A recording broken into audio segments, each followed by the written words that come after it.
Hello বন্ধুরা, সবাই কেমন আছো? আশা করি সবাই ভালো আছো। তো আজকের ভিডিওতে আমি আপনাদের মাঝে নিয়ে এসেছি মেসেঞ্জারের গুরুত্বপূর্ণ একটি সেটিংস নিয়ে। তো আজকে থেকে আপনি মেসেঞ্জার সারাদিন সেটিং করবেন এবং ভিডিও কলে কথা বলবেন, কেউ বুঝতে পারবে না আপনি কি অনলাইনে আছেন কি না। তখন আজকে থেকে সবাই দেখবে আপনি অফলাইনে আছেন, কিন্তু আপনি 24 ঘন্টা অনলাইনে থাকলে কেউ বুঝতে পারবে না আপনি যে অনলাইনে আছেন। তো আজকের এই ছোট্ট একটি সেটিংস শিখলে আপনার অনেক উপকার আসবে। তো আজকের এই ছোট্ট একটি সেটিংস করে নিন। তো আমরা চলে যাব আমাদের ফোনের মেসেঞ্জারে আসার পর এখান থেকে আমরা ছোট্ট একটি সেটিংস করব। আজকে থেকে কেউ বুঝতে পারবে না আমি অনলাইনে থাকলে। তো এখান থেকে আমরা সেটিংসটি করার জন্য উপরে দেখতে পাচ্ছেন একটি প্রোফাইল আইকনে ক্লিক করে দিবেন। আপনাদের প্রোফাইল আইকনে ক্লিক করার পর একটু স্ক্রল করে নিচের দিকে আসবেন, দেখতে পাচ্ছেন এখান থেকে অ্যাক্টিভ স্ট্যাটাস এই জায়গায় একটি ক্লিক করে দিবেন।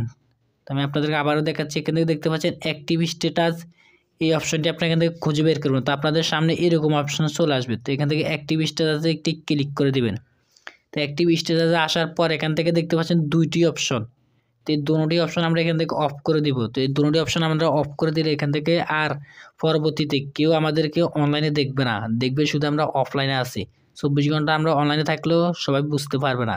তো এখান থেকে আমরা দুটি অপশন অফ করে দেবো। অফ করার জন্য ওখানে উপর অপশনে অফ করে দেওয়ার জন্য উপর অপশনে ক্লিক করবেন।